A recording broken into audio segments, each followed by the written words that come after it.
Hello दोस्तों, स्वागत है आपका आज के एक नई व्लॉग के साथ। उम्मीद करता हूँ आप सब अच्छे होंगे। फ्रेंड्स, आज का हमारा टॉपिक है narcotic drugs psychotropic substance act. तो रिसेंटली सुशांत सिंह राजपूत के एक रेपुटेड केस के मामले, सुसाइड मामले में की वजह से एनडीपीएस जो कानून है फिर से काफ़ी एक इम्पॉर्टेंट हो चुका है और इंडिया में काफ़ी जगह यानी कि जो नशीली पदार्थ हैं अल्कोहल से रिलेटेड उनका काफ़ी धड़ल्ले से व्यापार हो रहा है, जबकि वो काफ़ी जगह वो बैन है, जिसकी चपेट में युवा पीढ़ी आ रही है। तो इसको हमें जानना बहुत जरूरी है। क्या है एनडीपीएस एक्ट? तो इंडियन पार्लियामेंट ने 1985 में narcotic drugs psychotropic substance act पास किया गया था, जिसका आप आम भाषा में या फिर इन शॉर्ट कह सकते हैं कि एनडीपीएस एक्ट के नाम से जाना जाता है। तो किसी भी नशीले पदार्थ की गैर कानूनी तरीके से खेती करना, उत्पादन, निर्माण, भंडारण, बिक्री, परिवहन का उपयोग, इस्तेमाल के लिए या प्रतिबंधित करना, ये सब एनडीपीएस एक्ट का मेन ऑब्जेक्ट है। बहुत सारे नशीले पदार्थ ऐसे होते हैं जिनका उत्पादन जरूरी तो होता है, लेकिन इन पर कड़ी निगरानी रखनी जरूरी हो जाती है ताकि इनका नशे के लिए दुरुपयोग ना हो। अब कौन से ऐसे ड्रग्स जो होते हैं जो कि प्रोहिबिटेड है, बैन है, प्रतिबंधित है? एनडीपीएस एक्ट के तहत एक लिस्ट दी गई है और उस लिस्ट में यानी कि एक शेड्यूल दिया गया है। उस शेड्यूल के अकॉर्डिंग सेंट्रल गवर्नमेंट ने उन ड्रग्स को शामिल करते हुए जो कि नशे में प्रयोग होकर इंसान के लिए खतरनाक हो सकते हैं, इन ड्रग्स का उपयोग जीवन बचाने के लिए या सिर्फ मेडिसिन बनाने के लिए या फिर हॉस्पिटल जैसी जगह पे ही यूज हो सकता है। और इन ड्रग्स का जो है बेसिकली इस लिस्ट में दो तरह की दवाइयां होती हैं। पहला है नारकोटिक। नारकोटिक में जो दवा या पदार्थ से ऑब्जेक्ट आता है वो नेचुरल होता है, प्राकृतिक होता है या फिर प्राकृतिक चीजों से बनता है, जैसे कि चरस, गांजा, अफीम, हेरोइन, कोकीन, मॉर्फिन एटसेट्रा। और दूसरा साइकोट्रोपिक यानी दिमाग पर असर डालने वाले ड्रग्स, जैसे कि साइकोट्रोपिक में जो दवाइयां आती हैं वो केमिकल बेस्ड होती हैं या फिर उन्हें दो तीन तरह के केमिकल को मिलाकर बनाया जाता है, जैसे एलएसडी, एमएमडीए यानी कि अल्प्रोलिज्म, यानी कि इस तरीके के जो केमिकल्स होंगे उनको वो साइकोट्रोपिक की कैटेगरी में आते हैं। अब इस पे देखते हैं कि मात्रा के आधार पर क्या सजा का प्रोविजन है, यानी कि जिस पे किसी पे कितनी क्वांटिटी अगर पकड़ी जाती है तो उस पे किस तरीके से उसको सजा मिलती है। तो एनडीपीएस एक्ट के अकॉर्डिंग जो भी आपकी बैन प्रोहिबिटेड थिंग्स होंगी उनकी मात्रा के आधार पर नॉर्मली तीन तरीके की सजाएं होती हैं। तो सबसे पहला है अल्प मात्रा या कम मात्रा, यानी कि बिल्कुल कम मात्रा अगर पाई जाती है तो इसमें 1 साल की सजा या 10,000 रुपए तक का जुर्माना या दोनों हो सकता है। और इस तरह का जो अपराध है वो बेलेबल होता है, यानी कि उस पर बेल मिल सकती है। सेकंड कैटेगरी है कमर्शियल क्वांटिटी। इसके तहत 10 से 20 साल तक की सजा हो सकती है और 1 से 2 लाख रुपए तक का जुर्माना हो सकता है। लेकिन यह ध्यान देना जरूरी है कि इस तरीके के जो क्राइम है वो नॉन बेलेबल है, गैर जमानतीय होते हैं।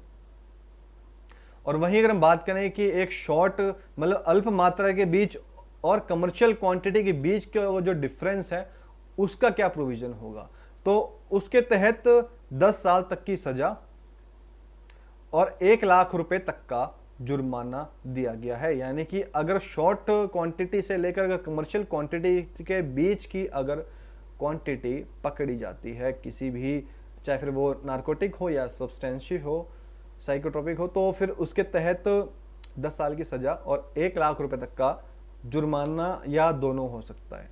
और ऐसे मामलों में जमानत मिलना या ना मिलना, मतलब ऐसे मामले में जमानत मिलना या ना मिलना पकड़े गए नशीले पदार्थ और पुलिस की धाराओं पर निर्भर करता है। यानी कि जो उस पर प्रोविजन लगाए जाएंगे वो उस पर डिपेंड करता है कि पुलिस ने कौन सा 4 सेक्शन लगाया है और कैसे कैसे कौन सा नशा उनके पास पकड़ा गया है। अब इसमें धारा कौन सी लगती है तो वो भी आज देखते हैं कौन सी धारा है। तो एनडीपीएस एक्ट में सजा के लिए कई तरह की धाराएं लग सकती हैं, जैसे कि चैप्टर 4 में दी गई है कि जिसमें अफीम की खेती करना, ड्रग्स लाना ले जाना, ड्रग्स की तस्करी करना, जबरन किसी को ड्रग्स करवाना, ड्रग्स का कारोबार करना या उसमें पैसे लगाना या फिर खुद ड्रग्स लेना शामिल हो सकता है। जैसे कि धारा 27 के तहत जो कोकीन है, हेरोइन है आदि ड्रग्स लेने के लिए 1 साल तक की सजा, या फिर हम बात करें कि 20,000 तक का जुर्माना, या दोनों हो सकता है। ये अमाउंट थोड़ा डिफर हो सकता है बट अप्रोक्स इतना चार्ज है। और इसके अलावा और किसी ड्रग को लेने पर 6 महीने तक की सजा या फिर 10,000 रुपये तक का जुर्माना, या दोनों हो सकता है। तो ये तो था सिर्फ बेसिक प्रोविजन इस एक्ट के रिगार्डिंग। इस पे बात करते हैं कि मृत्यु दंड, यानी कि इसमें डेथ का भी प्रोविजन दिया गया है, मृत्यु दंड का भी प्रावधान है इसमें। इस अधिनियम में मृत्यु दंड का भी प्रावधान रखा गया है और इस एक्ट के सेक्शन 31A के अकॉर्डिंग एक बार प्रूव हो जाने के बाद, यानी कि एक बार दोषी ठहराए जाने के बाद अगर दोबारा उस तरीके का अपराध किया जाता है तो उसके लिए डेथ पनिशमेंट का भी प्रोविजन दिया गया है। हालांकि ऐसा बहुत कम होता है क्योंकि युवा पीढ़ी को इन प्रतिबंधित प्रोहिबिटेड ड्रग्स के सेवन से जीवन पर होने वाले घातक दुष्परिणामों के प्रति जागरूक होना चाहिए। और साथ ही यह भी जरूरत है कि इस कानून का बड़ी सख्ताई के साथ पालन हो ताकि ड्रग यूज को समाज से निकाला जा सके। और इसके साथ ही क्योंकि देखो ड्रग्स ऐसा नहीं है उसको बिल्कुल बंद नहीं किया जा सकता, क्योंकि वो काफ़ी जगह यूज़ होता है दवाइयों के लिए। कुछ ऐसे मेडिसिन्स होती हैं जिसे एज एन ड्रग्स बैन कर दिया जाता है।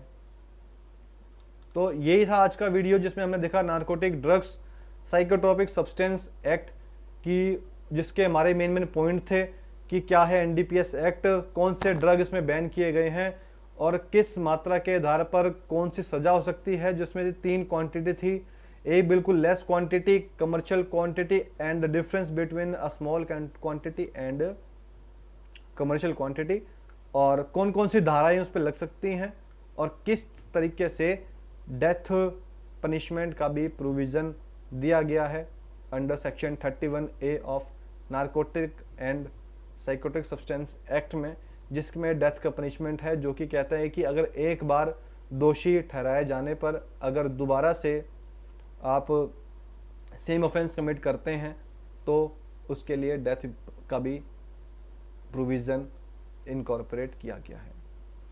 तो जनरली हमें इन चीज़ को सबको जागरूक करना चाहिए, क्योंकि जब सबको ये जागरूक होगी तो हमारा जो यूथ है वो नशे की लत से बच पाएगा। क्योंकि आज भी कई राज्यों में, स्टेट्स में हमें देखने को मिलता है कि काफ़ी होम्स बनाए गए हैं स्पेशल क्योर करने के लिए, लेकिन वहाँ भी पूरी तरीके से उन पर ध्यान नहीं दिया जाता है, जिसकी वजह से नशे का व्यापार जो है वो पूरे भारत में धड़ल्ले से किया जा रहा है। और इस पे रोक टोक करने के लिए अगर एक्ट तो पास हो गया है, लेकिन उस एक्ट को फुली से इम्प्लीमेंट अगर नहीं किया जाएगा तो एक्ट का कोई यूज़ नहीं है।